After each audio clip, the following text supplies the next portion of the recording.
Senator, it's always nice to see you. I love visiting your office. Yeah, we're happy to be here. And you have a new book out. I do, American Son, and we're really proud of it. You know, it's funny, in reading your book, it's a very personal one. I mean, it's not about policy, as a little bit mentioned, but it's really more about you and your family. Mm-hmm. Yeah, what I wanted to do is two things. One is tell our story, because I think people could find insight and inspiration and maybe cautionary tales. And also I wanted to kind of pay tribute to our country and through my family's story, because I think what I want people to take from An American Son is that the reason why I had the chance to do things that my grandfather and my father didn't have a chance to do, because I was blessed to be an American son, to be born in this country where nobody really cared where I came from or whether I was connected or wealthy. What they wanted to know is how good your ideas are and how hard are you willing to work. And so I think the best way to give life to that sentiment is to kind of how it's played out in our family life. You know, we know so much about politicians from the outside, or even people in the media from the outside, and so books are sometimes the one sort of rare glimpse. And I'll tell you a couple of things I took away from the book. One is there is a picture in the book of you signing papers, running for the United States Senate with your father at your side. Yeah. And you know, we all have fathers. I mean, it's probably a huge occasion for your father.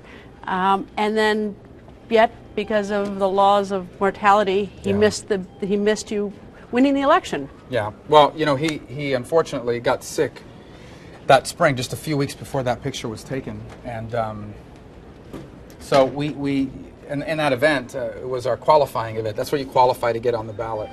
And he actually lived long enough, as I talk about in the book. He tells the story of how he tried to go to my victory party the night of the primary, which wasn't really in dispute, although there were some people on the ballot. But he really tried that night to go to the victory party. My dad didn't. He did everything he could to be there. And I went by his house earlier that day, and I found him. You know, my nephew answered the door, and he was smiling, and he was laughing. And I go, "What's so funny?" And they said, "Come on in and see." And he took me to the back, and my father, who hadn't been out of bed probably a month and a half, because he didn't respond well to chemo, another regret I talk about in the book, my father was standing up, and was dressed up, I should say, sitting in his wheelchair, but ready to go. And the story was, you know, he wanted to go to the victory party that night. And unfortunately, as the night got later, it just became impossible for him to do that. So, but he wanted to make that one more sacrifice for us and be there. But you know, I just have this feeling that he was there, even though he wasn't there physically.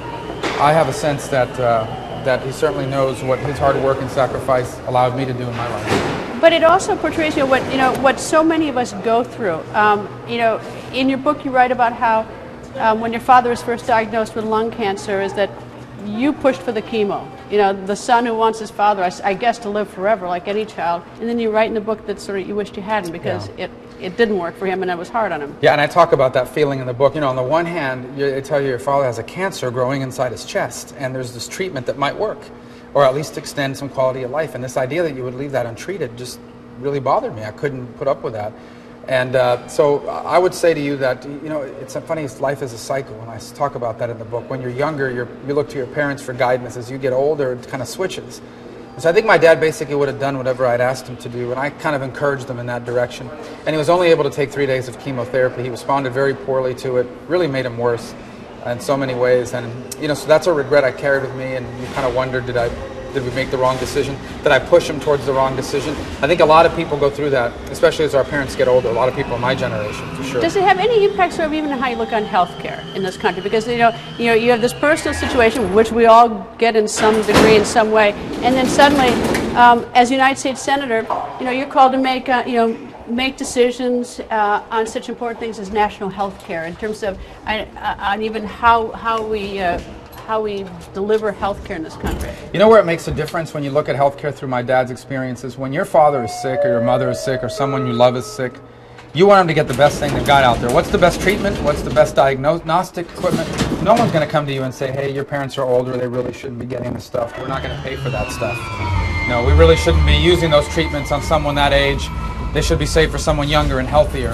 And I'm not accusing anyone of advocating that, but you worry that in a system of ration care, where basically you have to make determinations what you're going to pay for and what you're not, that the patients won't have those decisions, that they won't have those options available to them. And then you also recognize that, especially at the end of life, is where people spend most of their health care dollars. And at the end of life, we were blessed. I mean, Medicare is there, and it paid for his hospice care that kept him comfortable and allowed him to die with dignity. And I certainly would hate to live would hate to imagine a future where there was no such program, and it gives you some urgency about the need to get that done to save Medicare. What is sort of, I mean, I don't want to leave this on a bad note, but at least, I mean, your father wasn't there for when you won the election, but your mother was her birthday. It was. I mean, it was her 80th birthday, so she got to celebrate. Yeah, she did. And what was telling that night for me was just to think how far removed that setting was from where she came from, or just where she had been 20 years earlier. My mom was a cashier. She worked at Kmart as a stock clerk. She worked as a maid on a casino floor in Las Vegas. And now to be on that stage at the Biltmore Hotel in Coral Gables celebrating our victory, I think was a real testament to our country, but also kind of was a ratification for her that her sacrifices had meaning and a purpose. And I think for her generation of Cuban Americans, that their hard work and the loss of their youth was, that we now had inherited those dreams, and that their sacrifices made it possible for us to live that. So this book's a tribute to that as well. Well, you're a young man, a young United States Senator. You may not feel so young anymore, but you're a young man. But even you write about in your book how even in your journey so far, there were times where you were even despondent about how you, as then a state legislator, you were worried about money even raising your family, and you're making about $75,000 a year. Yeah. Yet you had a wife and a couple kids. Well, and you used the term despondent. Yeah, I was. And, and again, it reminds you, there are people making a lot less that have more right to be despondent. But for me, the thing is, we couldn't, between the student loans and obviously the mortgage and the car and all of that, it starts to add up really fast. And I was afraid. I mean, I really was a point where I felt like if I can't get this figured out in the next few weeks, I'm going to have to leave politics and find a job that pays more money. Because one of the hard things about it was being in the legislature, you had to find a boss or a job that basically was willing to allow you to be gone for extended periods of time. So, but I think you identify, and even then, and since that point, I've always, as the provider for my family, constantly had that on the back of your mind. And I think what it helps you do, in addition to understand your own obligations, is it helps you realize how many people out there are struggling and they make even less. I mean, they make it a lot less in some cases. Is there any chance you'll forget that? I mean, how hard, because, Washington's a very different environment, but, is there any way that you worry that you're going to forget what some people go through and struggle? Absolutely. I think that's one of the biggest risks of being in politics for long periods of time, is you could lose touch from where you came from, what you've been through, and what others live life like. I think you have to work at not losing that. And I think you have to actively put yourself in environments where you try to identify what life is like for others maybe are less fortunate than you, or for others that are struggling. And absolutely, it's one of the reasons, it's not the only, the bad real estate market contributes to this, but it's one of the reasons why I've decided to stay in the same neighborhood that I'm in. Because I want to be surrounded, it's good for me to be surrounded by people that wake up every morning and work for a living and unfortunately sometimes worry about how they're going to make ends meet at the end of the month. We have such, I guess the media is guilty of this, but in some part it's true, is that the Republicans and Democrats are practically clawing each other's eyes out up here, sort of scratching them out. But you write in your book about a Democrat, Senator Leahy, basically someone who's been in the Senate a lot longer than you, sort of pulling aside the young senator you and talking about family. And it is not quite as violent between the two parties. There are very personal moments when you get advice, isn't there? Well, senators act like normal human beings, especially when the camera's not on. And I think one of the, Senator Leahy actually sought me out just to ask me at the beginning, small talk, how's things going? And I happened to mention I'm worried about my family and not spending enough time with them, and his expression changed.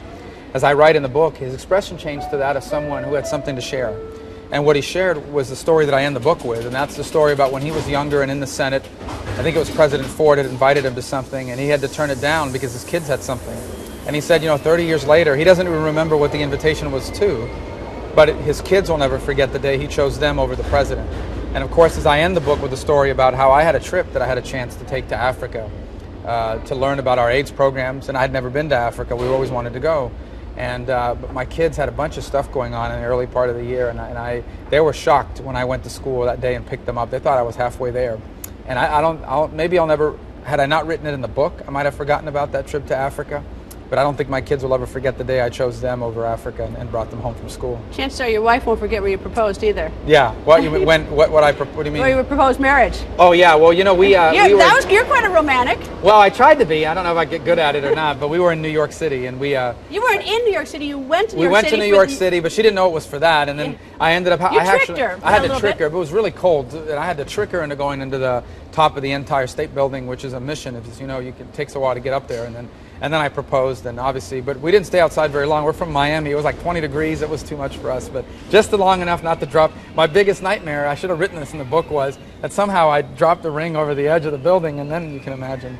But actually in a movie. It's actually I think there's a movie once talks about a love affair, and the topic Affair to was Remember. Affair. Yeah, they met up there in the Empire State Building. I didn't get it from that actually, but afterwards I found out about that. All right. Some of the controversial issues in your career, in fact, actually, you don't have many. You're lucky, but one is this issue about your parents and when they were born, when they came to the United States. There's actually a new book that has been written about you as well that talks about how that sort of experience about when your parents came to the United States has been a good experience for you personally because you went back and looked at your family. It is. I obviously I knew their story. I didn't know the dates. And so it's been a blessing in disguise, because what I've done is, as part of the book and as part of that scrutiny, is I went back and found out as much as I could. And when you go back and look at your parents, especially if they're older, my parents were in their 40s, you end up realizing, hey, my parents were once my age. And my parents had once hopes and dreams and aspirations like I have now. And that really comes alive when you start to review those documents and their application to come to the U.S. and things of that nature. And so I tried to capture some of that in the book. So in many ways, I would say that whole thing about when my parents came ended up being a blessing in disguise, because it forced me to go back and learn everything I could about it.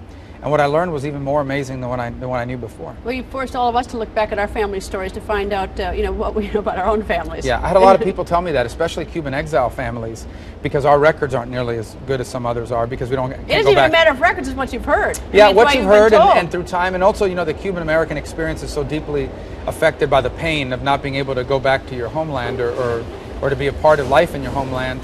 And but also don't have access. Like, it's hard I can't go back and see baptism records and things like that. It's not accessible to us. But at the end, it's been a more positive experience than I had even realized at the time. You're at least from your book and from what I've read about you, you're a man of great faith.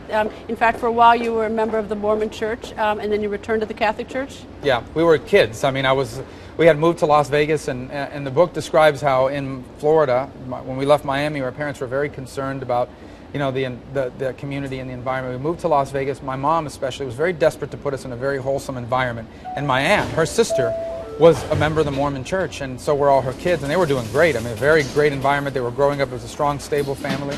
My mom wanted that environment for us. So we went for about 3 years, between 3rd grade or 4th grade and 6th grade, and then went back to the Catholic Church. I have fond memories of that time. I'm happy to have gone back to the Catholic Church. But why is faith so important to you? Because I know I read that you go to church every day, or as many times as you can. Try to. Day, yeah. Yeah, no, I realize that, but that you try to. Why is faith so important to you? It gives purpose to everything else. Yeah, life, really, without faith and the belief that there's more than just this life, and more important that our life, whether you're famous or not, your life has a purpose.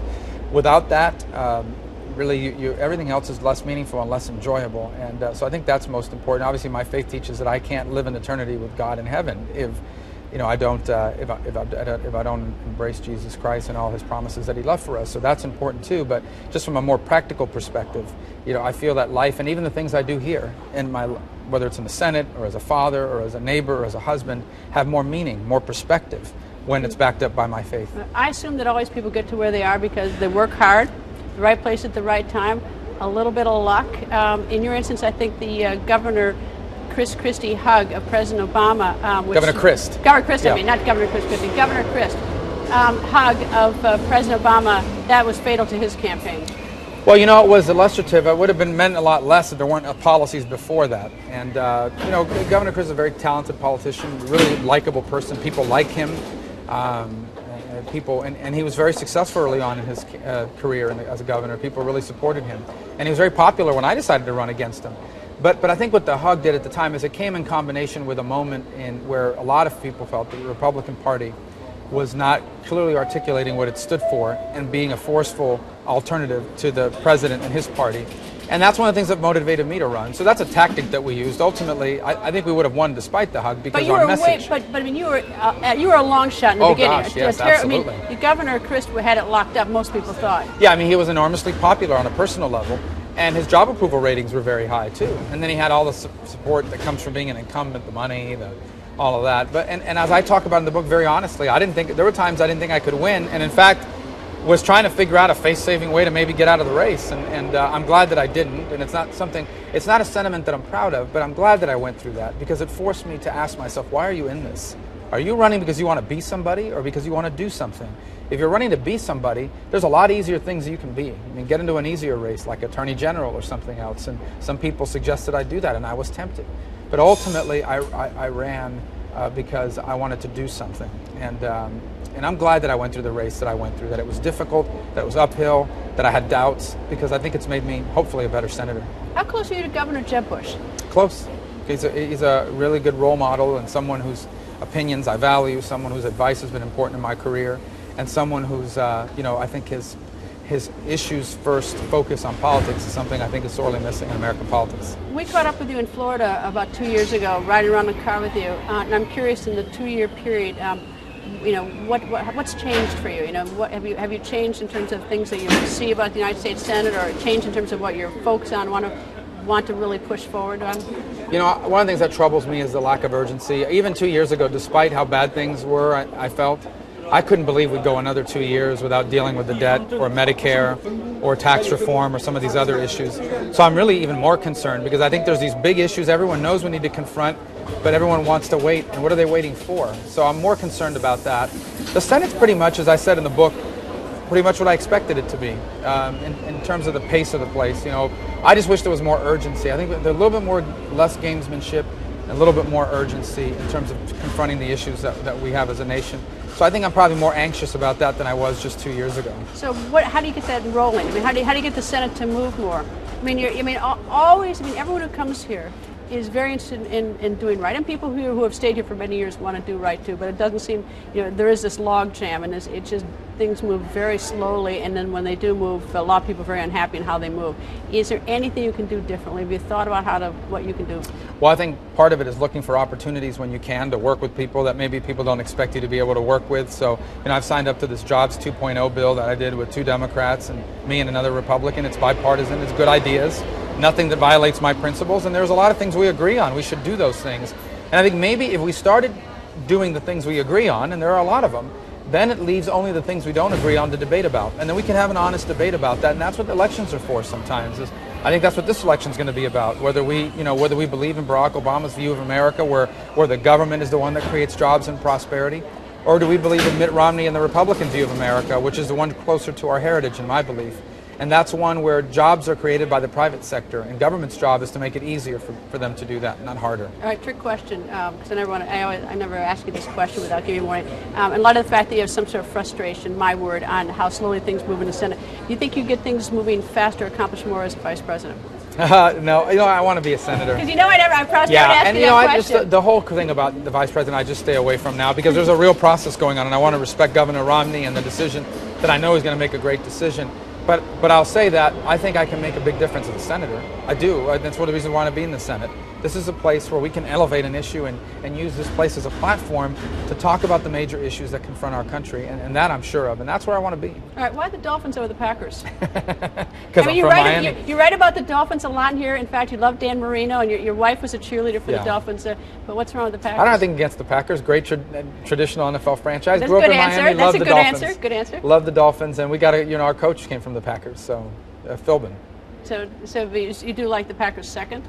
I don't know. I don't it really is have a swing state, Yeah, I don't have a second favorite. That would be like asking me what my second favorite political party is. So no regrets of running for Senate?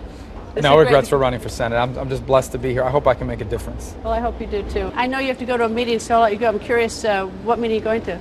I have an Intel committee meeting, which is important, but I can't talk about it. No, I think that's a great committee to be on, isn't it? I mean, isn't that I would think that would be the committee at least I'd want to be on. It's an important committee. What other committees are you on? I'm on Commerce, and we're on Foreign Relations, and on Small Business. All good committees. Oh, fascinating committees. But actually, those are good ones. Anyway, nice to see you, sir. Thank you. Thank you.